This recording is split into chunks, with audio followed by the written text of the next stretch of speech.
Ekipe ya Manchester United iracyari ku isoko ry'abakinnyi kugira ngo irebe ko yaza kubibona abandi bakinnyi bize kwiyongera muri ino ekipe, bityo rero amazina atandukanye nyuma agenda ahuzwa na ino ekipe, abarimo Miles Lewis Kelly wa ekipe ya Arsenal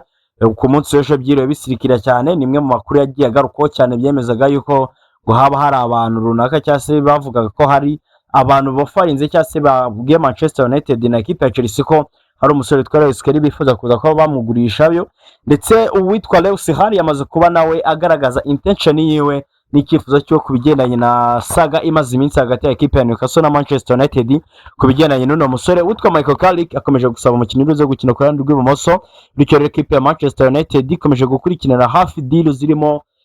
David Lahom wa ekipe ya Leipzig, akabamo nono Joachim Sezo wa ekipe ya Club Brugge nkuko twaza tubigarukaho. Reka gusa twinjira muri no operation y'uwitwa Miles Lewis Kelly ndetse na Lewis Hall na possibilities yabo kuza kuba binjira muri no ekipe. Gusa mbere ko tubyinjiramo reka mbanze nshimire cyane abantu mwese mwamaze gukanda subscribe hano kuri Game Sport Hub, abatarakanda ariko mubwire ngo nta kindi biri bugusaba usibye kugira urwo rukundo ndetse niyo mpamvu yo kumva ko wadushyigikira no kuduteza imbere.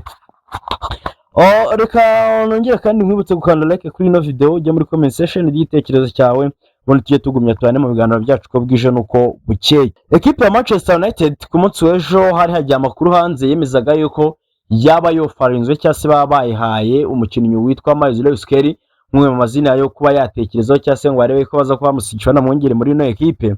Gusa ikitangazamakuru bita The Guardian ndetse n'uwitwa Fabrizio Romano mu ijoro ryakeye nibwo bamaze kuba baduha update ku bigendanye n'uno musore no kuba yakwerekeza muri ekipe ya Manchester United na saga yiwe, baza no kuba babishyiraho umucyo. Gusa amakuru yari yagiye hanze ku munsi w'ejo yemezaga yuko hari abantu abo twitwa ngo ni intermediaries baba bari bahamagaye muri ekipe ya Manchester United bakayofaringa uwitwa Miles Lewis Kelly. Uyu musore w'umwongereza w'imyaka 19 akanajiba umusore ukina ekipe ya Arsenal yakuriye muri academy yabo, ndetse yakubwiye ko ari umusore yigeze muri ino ekipe afite imyaka 9. Ni umwe mu basore bari bitwaye neza muri sezo yiwe ya mbere akizamuka cyane ko bamuzamuye sezo 2024-2025. Abantu benshi bamenye cyane mu mikino ya UEFA Champions League bakiniye ekipe ya Real Madrid bayisezera kimwe cya kane, ndetse ni umusore mu by'ukuri twavuga wagiye ugaragaza consistent mu gihe cyose yabaga yitabajwe, ndetse aza no kwigaragaza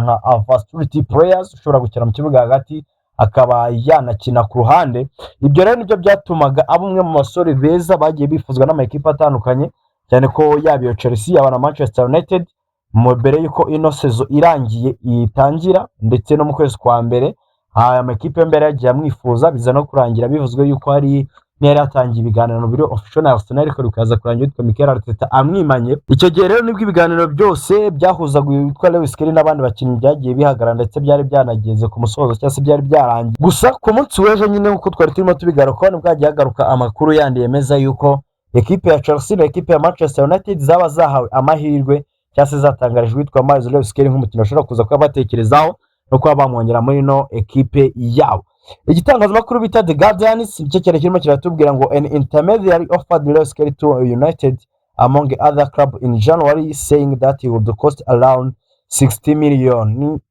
euros. Cyase ati hari abantu ubwo ni abo twakwita nk'abakomisiyoneri cyangwa se third party muri deal bari batangarije iyo equipe ya Manchester United, ndetse banayishishikariza kuza kwa yasinyisha witwa Lewis Kelly mu kwezi kwa mbere. Hari n'andi ma equipe yari bari bagiye nyine bamufaringaho cyangwa se bamutangamo bamurekomandayo, ndetse icyo gihe byavugwaga yuko ashobora kuza kugurwa amafaranga agera muri miliyoni 60 z'amayero, nubwo byaje kurangira ekipe ya Manchester United ibaye nk'itinyo giciro cyangwa se isi bivaho. Uyu munsi rero itangazamakuru bita The Times kirimo kiratubwira yuko n'ubundi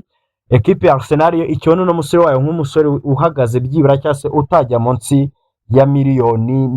60. Dusubiye ku nkuru ya The Guardian uyu munsi wanje aratubwira ngo uko bihagaze maginga cyangwa se ko bimeze ekipe ya Arsenal na miliyoni zigera kuri 45 yazemera, ubwo basaga nk'abarimo barasubiza ku kigendanye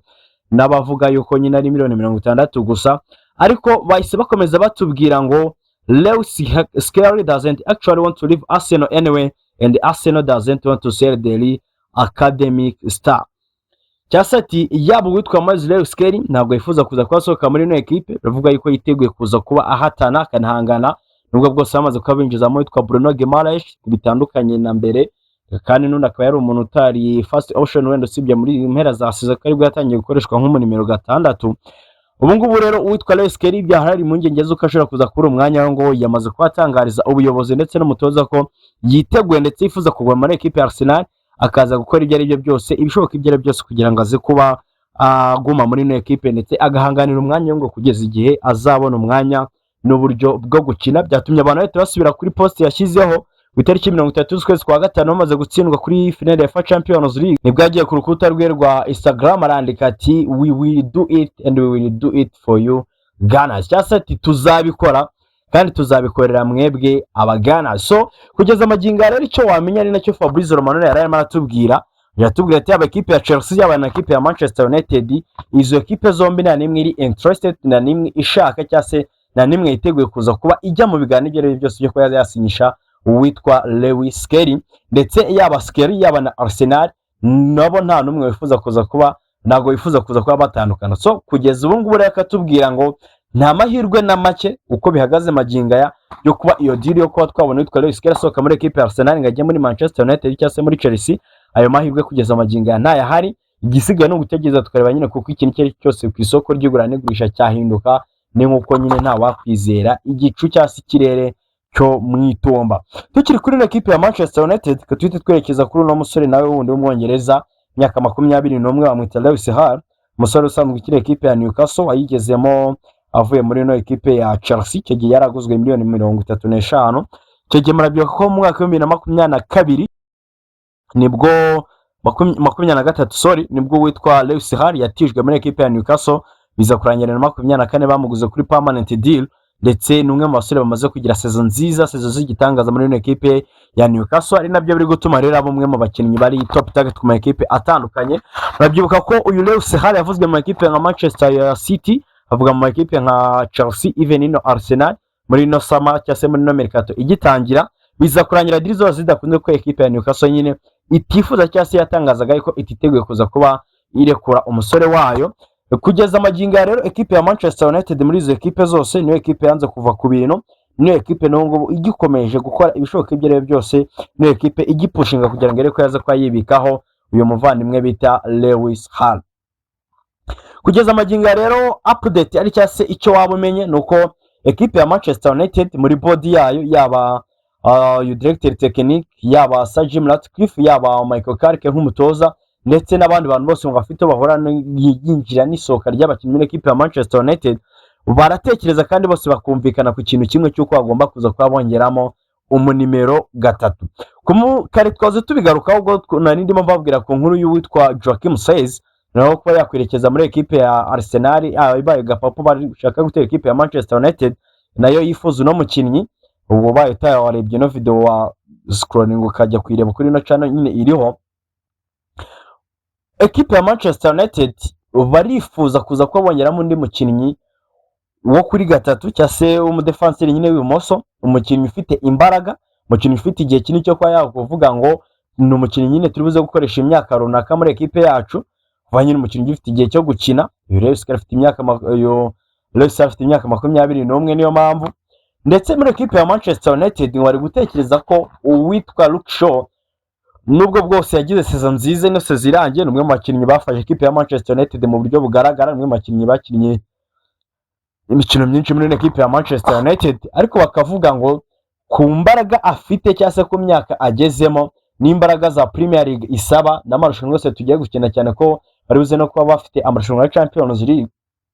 dukeneye kuza kubona umusimbura wiwe, ndetse akaba ari umusimbura uri buze kuri ku rwego rwiza. Ariko nanone bakavuga ngo dushobora kuvuga ngo dufite Diego Leo, ariko ni umukinnyi ukiri muto, ni umwana cyane ku buryo adafite ibintu binini yaza kuba dufasha muri ino ekipe yacu. Ibyo ngibyo akaba aribyo nimo bituma ekipe ya Manchester United nubwo bwose ekipe ya Newcastle uko bagerageje kuyegera, uko bagerageje kuyiganiriza, birangira ibasubije inyuma. Kandi koko ku ruhande wayumva nka Newcastle nayo, Newcastle amaze kwitandukana n'umutoza wayo Eho, bari bamaranye igihe kigera ku myaka 3 nimba imyaka 3 irengaho. Ekipe ya Newcastle yamaze kwitandukana n'uwari kapiteni wa Bruno Guimaraes wamaze kwerekeza muri ekipe ya Arsenal, yatandukanye kandi na Sandro Tonali, umwe mu mediateri beza bari bafite twavuga, agiye muri ekipe ya Tottenham, inagurisha umuwinga wayo witwa Anthony Gordon. Bisobanuye ngo n'abantu bane twakwita ngo ni the main man muri projet ya Newcastle bayisotsemo muri Nessus. Abo baje bakurikirana n'ubundi abandi nka Alexander Isaac bari bayivuyemo bagenda bikubitanira kandi nanone bigahurira ku bakinnyi barimo nk'aba Kieran Trippier, abakinnyi bakuru bakwiye kuza kuba basimbuza, bakavuga ati rero mu gihe cyose twaza kuba twemeye kugumya turekura abakinnyi bacu turaza kwisanga dufite ekipe nshyashya, dufite umutoza mushyashya, tudafite ahantu hamwe turi buze guhera. Usibye ko kuvuga ngo hari abakinnyi bose Newcastle ubu ngubu ifite bari kureba bagasanga byibura muri ba bandi twitaga ngo ni key element cyangwa se key players muri iyo projet yabo baba bagiye, bakavuga ati rero uwitwa Lewis Hall ntabwo turi buze kumurekura, turamugumana aba ari umuntu tuza gucungira cyangwa se no kubakiraho kuri rwa ruhande rw'ibumoso mu gihe twaba turimo tugenda twongeramo abandi. Amakuru rero arimo agenda azamuka bigendanye n'ino saga ari nayo ngira ngo tugarukeho gato mbere uko dusoza ino video yacu y'uno munsi. Bari kukubwira yuko uwitwa Lewis Hall nengo ni umwe mu bakinnyi biteguye kuza gukora icyo ari cyo cyose, witeguye kuza gupushinga ibishoboka ibyo ari byo byose ngo ariko yasohoka muri no equipe, cyane ko ku ruhande rwe rwa Lewis Hall nawe nk'umukinnyi yemerera bakavuga se bagize kujya mu gikombe cy'isi ndasigara bitewe na equipe nyine ko yagize performance nziza, ariko nanone wareba equipe akinira ni equipe ya Newcastle yari yabaye 14, bivuze ngo nta kintu kimwe cyamuvugiraga cyo kuba yakwerekeza mu gikombe cy'isi nk'abandi. Kavuga ati igihe cyose nava muri no equipe nkaba nakwerekeza muri equipe nzize, biraza kuba amahirwe yo gutangira gutekerezwaho muri UEFA Nations League igiye kuza. Nimba nyiri gutekerezwa muri iyo Nations League bizahita bima amahirwe yo kuba natekerezwa no kwifashishwa mu gikombe cy'Uburayi kizakurikirana qualification zazo kizatangira gushakwa mu mwaka tugiye kwinjiramo. Aho ni ku ruhande rumwe, nano akavuga ati kandi equipe ya Manchester United ni equipe nkuru, equipe ifite ibyihanganira ku buryo isa n'isaya nakumurika, kandi na salary nabyo biraza kwiyongera n'ibyo nahabwaga na recognition nahabwaga nk'umukinnyi nabyo byiyongera. Ibyo ngibyo akaba ari by'ibitangazamakuru bitandukanye nka Team Talk ndetse na The Guardian barimo bagendera batubwira yuko yiteguye kuza gukora igishoboka icyo ari cyose ngaze kwa pushinga garebe ko yava muri no equipe ya Newcastle akaba ya joining equipe ya Manchester United nayo ikomeje kumwifuza, nubwo bwose nyine ifite n'izindi possibilities cyangwa izindi option amaze kwifata bibuze kuba igenda ikurikiza inakurikirana ngirebe yuko biri buze gukunda ko yabona umukinnyi za kwinjiza kuri no ruhande rw'ibumoso. Hari umusore bita rero ngo ni Jeremy Jonas wahoze ukina no equipe ya Newcastle ndetse arimo aganira na kimwe mu bitangazamakuru cyane mu gihugu cy'Ubwongereza agira ati I think it's a great move for him, I really do.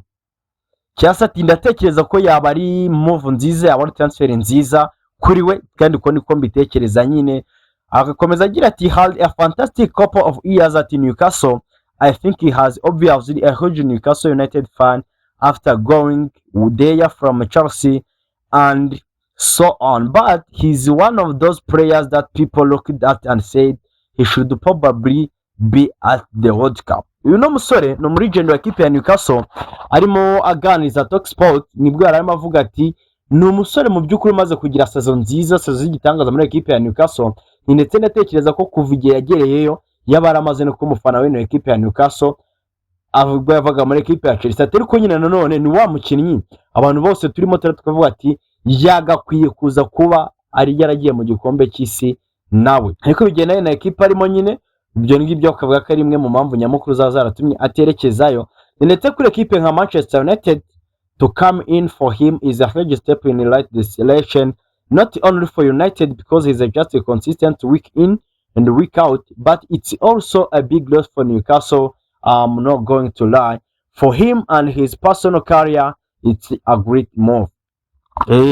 Uyu nyine nk'umulegende wa equipe agenda akanyuzamo agashyiramo, ariko aravuga ati kuri Lewis Hall ni umukinnyi mwiza, mu wa mukinnyi uzi ko ari budelivering uyu munsi ejo akongera akadelivaringa, bavuze ngo he's a great and consistent player week in and week out. Wa mukinnyi niteka niteka ubuzi katari ntago ari umukinnyi uramuka mbega mu magambo make. Avuga ati ariko nanone sindi bubabeshye kuri equipe ya Newcastle nayo mu gihe cyose yaba itandukanye na Lewis Hall iraza kwihombya ikintu kinini, ku ruhande rwa Manchester United iraza kuba yungutse. Atariko nanone kuri Lewis Hall na kariyeri yiwe n'urugendo rwiwe, iki ni kimwe mu bintu byiza yagakwiye gukorera kariyeri yiwe nyine kuba yava muri equipe ya Newcastle akerekeza kwa equipe ya Manchester United. Nkuko bisanzwe rero nuko dusoza, akabashimire cyane mwe mwese twabanye muri no video, mwitse ukanda subscribe nimutari wayikanda, ukanda like kuri no video, bya muri comment section y'itekerezo cyawe. Se wowe urabona Lewis Hall akwiye gukora iki? Se wakwifuza kubona muri equipe ya Manchester United cyangwa wifuza ko yaguma muri equipe ya Newcastle? Katuganire.